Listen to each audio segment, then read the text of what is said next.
Professor doctor Khandakar আনম আব্দুল্লাহ জাহাঙ্গীর সাহেব, আমি মুহতারামকে কোরআন ও হাদিসের আলোকে মূল্যবান তাকরির পেশ করার জন্য সবিনয় নিবেদন করছি।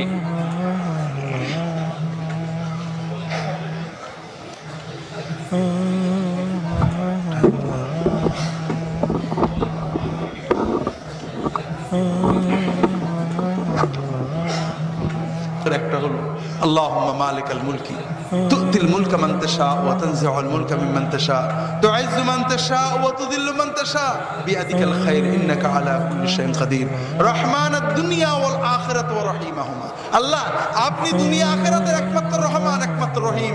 ইরহামনি রাহমাতান তুগনিনি বিহা রাহমাতে মান সাওয়াকা।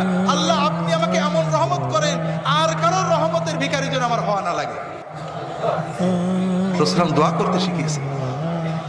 মানুষ মানবীয় প্রকৃতি দুর্বল, সব সময় কষ্টটা মনে রাখে, ভালোটা মনে। কুতিলাল ইনসানু মা আকফারাহু। মানুষ বড় অকৃতজ্ঞ। আপনাকে যদি বলা হয়, যে কোনো মানুষকে বলা হয়, ভাই আপনার জীবনের ব্যথা বেদনা কষ্ট দুঃখগুলো বলুন, আমরা প্রতিকার করার চেষ্টা করব। আপনি একেবারে গড়গড় করে 10-20টা বলতে পারবেন না। হুজুর বলেন না, বউ কথা শোনে না, ছেলে এইটা করে, মেয়ে এইটা করে, চাকরিতে এই অসুবিধা, এই সমস্যা, প্রতিবেশী এই সমস্যা করে, আসে না? এগুলো সবসময় মনে থাকে, ঠিক না বে ঠিক? কিন্তু যদি আপনাকে বলা হয় আপনার জীবনের 10-20টা বড় বড় নিয়ামত বলুন তো, সহজে পারবেন নাকি? আমার জীবনে আবার নিয়ামত কি? কি নিয়ামত? আমার দুঃখে ভরা জীবন। হ্যাঁ হাজরিন, কুতিলাল ইনসানু মা আকফারাহু। মানুষ কত অকৃতজ্ঞ হাজরিন। না, এটা মুমিনের তবিয়ত হতে পারে না। মুমিন কই না আলহামদুলিল্লাহ, কি আর ব্যথা বেদনা, আল্লাহ যে নিয়ামত দিয়েছেন, তুই একটা ব্যথা তো কি, আমার তো মনেই নেই। আপনার জীবনের দুটো ছাত্র নিয়ামত, আলহামদুলিল্লাহ, আল্লাহ আমার কত নিয়ামত দিয়েছেন। আমার সাথে যারা জন্মেছিল আমার দেশে, আমার ছোটবেলার বন্ধু, কত খারাপ অবস্থায়, কারোর চোখ নেই, কান্না হয়ে গেছে, বুড়ো হয়ে গেছে, মরে গেছে, আল্লাহ আমাকে অনেক ভালো রেখেছেন। আল্লাহ আমার ছেলের অমুক অমুক নিয়ামত, আমার বউ, কত লোকের বউ কত কিছু করে, আমার বউ আলহামদুলিল্লাহ এটা করে, এইটা করে, এইটা করে। মুমিনের জীবনে নিয়ামত গুলো মনে থাকবে, কষ্টগুলো ভুলে যাবে।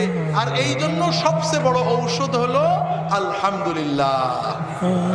হাজরিন, এই জন্য আপনাদের বলি, একটু জান ভরে মন ভরে আলহামদুলিল্লাহ বলা শেখেন, দেখবেন জীবনের কষ্ট অর্ধেক চলে যাবে, এমনি অটোমেটিক চলে যাবে। রাসূলুল্লাহ সাল্লাল্লাহু আলাইহি ওয়াসাল্লাম সকাল বেলায় উঠে বিছানা থেকে উঠেই কি বলতেন? আলহামদুলিল্লাহ আল্লাযী আহয়ানা বা'দামা আমাতানা ওয়া ইলাইহিন নুশুর। আলহামদুলিল্লাহ, আমরা তো মরে গেছিলাম, ঘুমানো মানে কি? মরা না? আল্লাহ আবার জিন্দা করেছেন, আল্লাহর নিয়ামত, আলহামদুলিল্লাহ। দেখেন, আমরা প্রতিদিন ঘুমেরটা উঠছি, এটা তো আল্লাহর নিয়ামত, অনুভব করি নাকি? না, অনুভব করতে হবে ভাই, প্রতিটি নিয়ামত আল্লাহর। প্রতিটি খুব সুন্দর নিঃশ্বাস নিয়েছেন, ফুলের সুগন্ধি পেয়েছেন, বউ এক গ্লাস পানি দিয়েছে, মেয়ে সুন্দর রান্না করে দিয়েছে, কাজের লোকটা একটা কাজ করেছে, বস একটু ভালো বলেছে, প্রতিটি রাস্তা দিয়ে হাঁটতে ভালো হেঁটেছেন, গাড়িতে একটা সিট পেয়েছেন। প্রতিটি নিয়ামত হৃদয় দিয়ে অনুভব করেন, মন দিয়ে, জান দিয়ে, মুখ ভরে, হৃদয় ভরে বলেন আলহামদুলিল্লাহ। একটু অভ্যাস করে দেখেন, জীবন পাল্টে যাবে। আলহামদুলিল্লাহ বললে কি হবে? 1 নম্বর, আমরা আল্লাহর কাছে সওয়াব পাবো, ব্যাপক সওয়াব বরকত পাবো, যেটা আজকে আর বিস্তারিত বলছি না। 2 নম্বর কি হবে? আল্লাহ কোরআন কারিমে বলেছেন, লা ইন শাকারতুম লা আযীদান্নাকুম ওয়া লা ইন কাফারতুম ইন্না আযাবি লাশাদীদ।